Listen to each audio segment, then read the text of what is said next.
تھا مجھے نہیں معلوم کہ ماں سوئی کہ نہیں سوئی.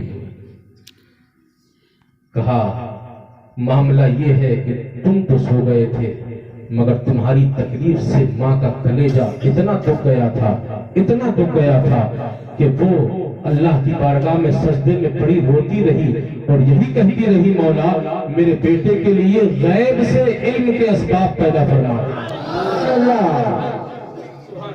کہا مطلب یہ ہے کہ تمہاری ماں نے جو رات تمہارے حق میں دعا کی ہے اس دعا کو اللہ نے اپنی بارگاہ میں قبول فرما لیا. کہا کیا مطلب؟ کہا مطلب یہ ہے اللہ نے حکم دیا ہے فجر آج تک روزانہ تم تھوڑا تھوڑا بتاتے تھے سکھاتے تھے سمجھاتے تھے علم سکھاتے تھے جتنی وسعت ہے اتار دینا ہے ایک ہی بار میں عالم بنا دینا.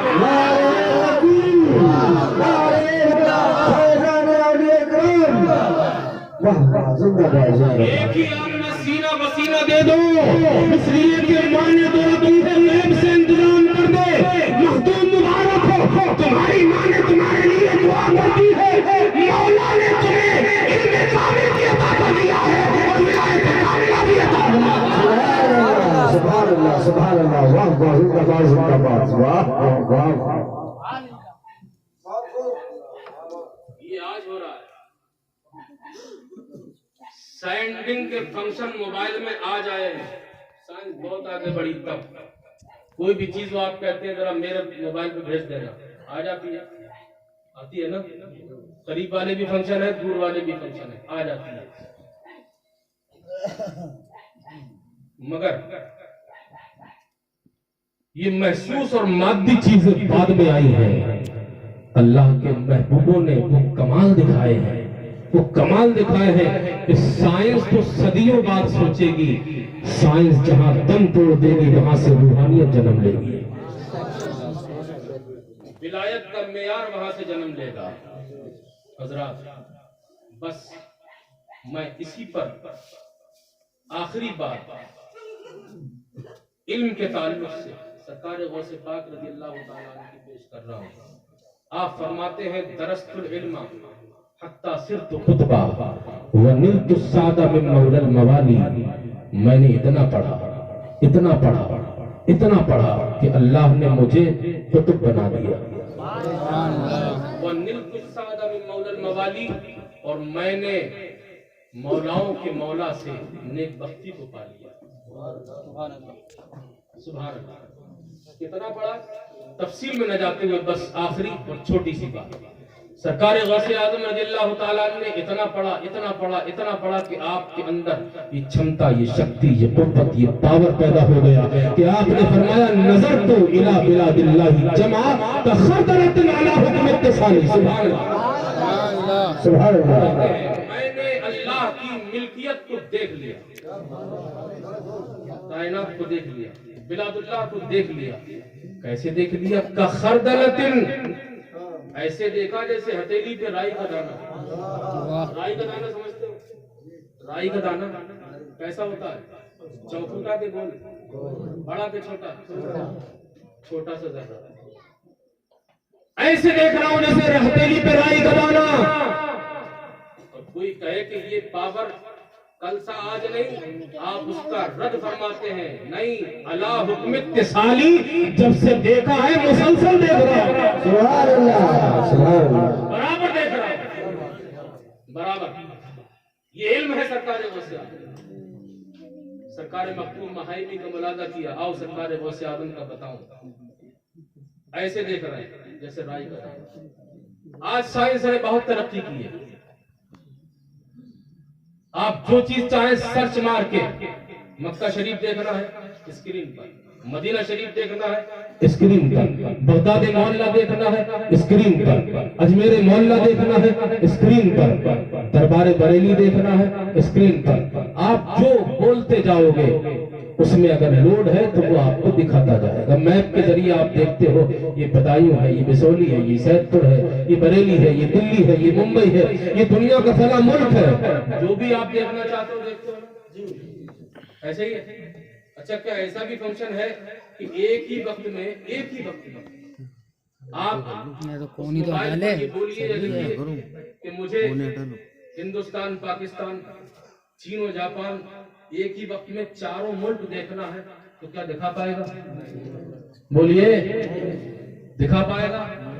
نہیں، ایک وقت میں ایک، صرف ایک۔ کتنی محدود، کتنی لاچار، کتنی اپاہج ہے سائنس، کتنی کمزور، کتنی ناتواں ہے سائنس، ایک وقت میں۔ اور ہتھیلی ہی کی چوڑائی، آپ ڈسپلے کو مان لیجیے، اسکرین کو مان لیجیے، اس پر ایک وقت میں ایک چیز۔ یہ آج کی طاقتور سائنس جو اپنے آپ کو سمجھتی ہے، مگر جب بات اولیاء کرام اللہ کے محبوبوں کے پاور اور شکتی کی آئے گی تو بڑی بونی، بڑی کمزور، بڑی ناتواں، اپاہج، لاچار اور مجبور نظر آتی ہے۔ مجبور کیسے؟ ایک وقت میں صرف ایک چیز دیکھ سکتے، وہ بھی کب؟ بہت شرطیں ہیں جناب۔ آپ کے موبائل میں ریچارج بھی ہو، آپ کی موبائل کی بیٹری میں بھی دم ہو، آپ جس ایریے میں ہیں وہاں نیٹ ورک بھی اچھے ہو، یہ ساری شرطیں ہیں، اس کے بعد کہیں آپ دیکھ پاتے ہیں۔ ایک وقت میں ایک چیز، یہ آج کی اپنے آپ کو طاقتور بتانے والی سائنس اس سے زیادہ نہیں دکھا سکتی۔ وہ الگ بات ہے کہ کئی ایپ کھلے ہوئے ہیں، بڑی اسکرین ہے، لیپ ٹاپ وغیرہ ہے، دو چار چیزیں آن رہتی ہے اور اپنا آپ کام بھی لکھت پڑھت بھی کرتے رہتے ہیں، ایسا ہے نا؟ ناز شریف بھی چل رہی ہے، جو آپ دیکھ رہے ہیں وہ بھی چل رہا ہے، اور آپ اس پہ حساب کتاب بھی بنا رہے ہیں، ایسا ہوتا ہے۔ لیکن دیکھنے کا معاملہ ایک وقت میں ایک چیز، زیادہ بھی ہو تو 2 دکھا دے، 4 دکھا دے، 6 دکھا دے، لیکن اس کے بعد بھی جب بات اللہ کے محبوبوں کی آئے گی تو بڑی کمزور، بڑی اپاہج، لاچار و مجبور نظر آتی ہے سائنس۔ وہ یہ آج کی اپنے آپ کو طاقتور بتانے والی سائنس ایک وقت میں ایک چیز دکھائے، مگر چل بغداد معلیٰ کی بارگاہ میں چل، چل پیر کے آستانے میں چل، چل اپنے تصورات میں سرکار غوث اعظم کے پاور کو لاؤ اور پوچھ، اے سرکار غوث اعظم، سائنس میں اتنا پاور ہے، ہم سائنس میں بیٹھ کر مکہ مدینہ دیکھتے ہیں، ہم سائنس میں رہ کر اجمیر و بغداد دیکھتے ہیں، اس سائنس میں کمال ہے۔ اللہ نے آپ کو کتنا کمال دیا ہے تو سرکار غوث اعظم بتائیں گے۔ اگر سائنس کا کمال دیکھ چکا ہے تو سائنس کے بستر کو سمیٹ دے، سائنس کے دروازے کو بند کر دے، سائنس کی قابلیت پر تالا لگا دے، اس لیے کہ عبد القادر جیلانی کو اس کے پروردگار نے اتنا دیا ہے، اتنا دیا ہے کہ وہ تو بڑی چوڑی ڈسپلے اور اسکرین پر جو ہتھیلی کے برابر ہے اس پر دکھاتا ہے، اور عبد القادر جیلانی تو ایک ملک کو نہیں، ایک شہر کو نہیں، ساری کائنات کو ہتھیلی پہ ایسا دیکھتا ہے جیسے کوئی رائی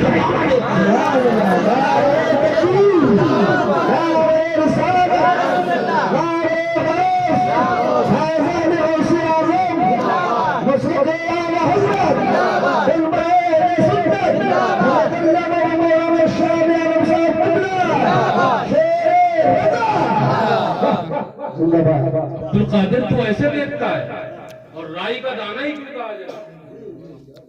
رائی کا دانہ ہی کیوں کہا؟ لیپ ٹاپ چلاتے ہو، کمپیوٹر چلاتے ہو، اس میں ایک ماؤس ہوتا ہے، اسی کے ذریعے وہ تیر گھومتا ہے۔ یعنی سائنس نے کچھ لیا ہے لیکن پھر بھی اپاہج، وہ اتنا نہیں گھومتا جتنا رائی کا دانہ ہتھیلی پہ گھومتا ہے، بہت ہی چکنا، ایک دم گول، آپ گھماتے رہیے، گھومتا رہے گا، رکے گا نہیں۔ یعنی سرکار غوث اعظم اپنا پاور بتا رہے ہیں کہ جب عبدالقادر دیکھنا چاہے تو اللہ نے اتنا نوازا ہے، اتنا نوازا ہے کہ کوئی شے کائنات کو عبدالقادر کی نگاہ سے نہیں چھپ سکتا۔ ایسے دیکھتا ہوں جیسے رائی کا دانہ، مگر یہ کمالات کب ہوتے ہیں؟ یہ جب ہوتے ہیں جب بندہ اللہ کے قرب میں اتنا قریب چلا جاتا ہے، اپنے آپ کو معرفت خدا بندی کی بھٹی میں اتنا جلاتا ہے، اتنا جلاتا ہے، اتنا جلاتا ہے کہ رب مہربان ہو کے فرماتا ہے بولتا وہ ہے، اس کی بولی پر قبضہ اگر کسی کا ہے تو وہ خدا کا ہے. اس لیے عبدالقادر کو جو مقام حاصل ہے کہ عبدالقادر جیلانی اللہ کی بارگاہ میں جو مانگتے ہیں اللہ لوٹاتا نہیں بلکہ آپ کی دعا کو اپنی بارگاہ میں قبول فرماتا ہے. جو آپ کی مرضی ہوتی ہے اللہ ویسا کرتا ہے. تو اس بلندی تک ہمیں اور آپ کو تقریر کا خلاصہ یہ ہے کہ ماں کی دعا پہنچا سکتی ہے اور ہمارا آپ کا علم و عمل تقویٰ پہنچا سکتا ہے. ولی کون کب بن جائے کچھ پتا تھوڑی ہے. اللہ کب کسے علم کی بلندیوں پہ پہنچا دے, تقوی کی بلندیوں پہ پہنچا دے. ایک عام انسان آپ ہی کے سامنے سب کچھ کرنے لگے تو یہ سب اللہ کی جانب سے ہے. عزت و ذلت کا مالک وہ ہے, وہ جسے چاہتا ہے عزت دیتا ہے, وہ جسے چاہتا ہے ذلیل کرتا ہے. کوئی کتنا ہی پلاننگ کرے, مشورے کرے, کتنا ہی وہ زور لگائے کہ ہمیں اسے عزت دینا ہے, نہیں مل سکتی اگر اللہ نہ چاہے. کوئی چاہے کہ ہمیں پورا زور لگانا ہے کہ یہ انسان ذلیل ہو جائے, نہیں ہو سکتا ہے جناب جب تک خدا نہ چاہے. اس لیے عمل کرتے جاؤ, زندگی گزارتے جاؤ, ماں باپ کو راضی کرتے چلے جاؤ. انشاءاللہ ماں باپ اگر راضی ہے تو جو اولاد ایسی ہو کہ اس سے اس کے ماں باپ راضی ہو تو اس کی بے عزتی نہیں ہو سکتی ہے, اس کی ذلت نہیں ہو سکتی ہے. اس لیے کہ نبی فرماتے ہیں رضا رب فی رضا الوالدین, اللہ کی رضامندی ماں باپ کی رضامندی میں ہے. اس لیے اگر عزتیں چاہتے ہو ماں باپ کو راضی کرو, دولتیں چاہتے ہو ماں باپ کو راضی کرو, شہرتیں چاہتے ہو ماں باپ کو راضی کرو, عشرت چاہتے ہو ماں باپ کو راضی کرو, دنیا چاہتے ہو ماں باپ کو راضی کرو, آخرت کی بھلائی چاہتے ہو ماں باپ کو راضی کرو. ماں باپ جس کے راضی ہیں اس پہ مصیبتیں نہیں آ سکتی. جب بھی کشتی میری سیلاب میں آ جاتی ہے ماں دعا کرتی ہوئی خواب میں آ جاتی ہے. ماں تو اس چیز کا نام ہے, ماں تو اس چیز کا نام ہے, چلی بھی جائے چلی بھی جائے تو جسم ہی تو گیا, ماں کی روح تو ہے, ماں کی روح تو ہے. اسی تسلسل, اسی جڑاؤ کی خاطر تو ہمیں اور آپ کو حکم ہے جاؤ قبرستان. روح کا کنیکشن رہتا ہے, روحیں گھروں پہ بھی آتی ہیں. اس لیے اگر ماں باپ مر جائیں تو اتحاد سے انہیں مٹا نہ کرو بلکہ ان کی یادوں کو تازہ رکھو, ان کی یادوں سے اپنے گھر کو سجائے رکھو. اور تصور میں یہ سمجھ لو ہم ماں کے سامنے رو رہے ہیں, ہم ماں کے قدموں میں پڑے ہیں, اللہ کی بارگاہ میں وسیلہ دو. مولا ماں باپ دنیا سے چلے گئے, اگر تیری بارگاہ میں میرے ماں باپ نیک ہیں مولا, اگر انہیں تو نے بخش دیا ہے, انہیں مغفرت کی سوغاتیں دی ہے مولا, ان کے تبسم سے مانگتا ہوں میری پریشانیاں دور کر دے, میری الجھنیں ختم کر دے مولا. میں ذلیل ہوں مجھے عزت دار بنا دے, میں کمزور ہوں مجھے توانا بنا دے, میں بیر ہوں مجھے اہل علم بنا دے. میں کہتا ہوں اگر اللہ کی بارگاہ میں تمہارا یہ وسیلہ کامیاب ہو گیا تو تم دنیا میں بھی کامیاب نظر آؤ گے, انشاءاللہ میدان محشر میں بھی کامیاب نظر آؤ گے. وقت کے دامن میں وسعتیں ختم ہو گئی آپ کی برداشت کے اعتبار سے, ورنہ وقت تو ہے کہ چلتا ہے. میں اس موضوع کے حوالے سے بہت کچھ سناتا مگر میں سمجھتا ہوں کہ وقت جو ہے تقریباً 11:30 ہونے جا رہے ہیں اور 1.25 گھنٹہ لگ بھگ مجھے ہو گیا. اور ابھی تو یہ سمجھ لیں کہ موضوع کی شروعات ہوئی ہے. جیسا کہ اکثر میں بولتا ہوں آپ حضرات کی دعا سے, یہ ان اہل منبر کی دعائیں ہیں, ان کا تبسم, ان کی دعائیں, ان کی حوصلہ افزائی ہے جس کے تحت میں گفتگو کرتا ہوں. مولا تعالیٰ ان کے سایوں کو میرے سر پہ تعبیر قائم فرمائے. یہ لوگ دعا کرتے رہیں, میں پرواز کرتا رہوں. مولا تعالیٰ ہمیں آپ کو سب کو صراط مستقیم یعنی مسلک اعلیٰ حضرت پر جلائے, مسلک اعلیٰ حضرت پر موت عطا فرمائے. میں نے جو کچھ عرض کیا اس میں کوئی بھی جملہ کسی بھی طرح کا قابل گرفت ہو تو میں آپ حضرات کو گواہ بنا کر, آپ حضرات بھی میرے ساتھ گواہ بن کر بآواز بلند کہیے استغفر اللہ ربی من کل ذنب واتوب الیہ, لا الہ الا اللہ محمد رسول اللہ صلی اللہ تعالی علیہ وسلم. السلام علیکم.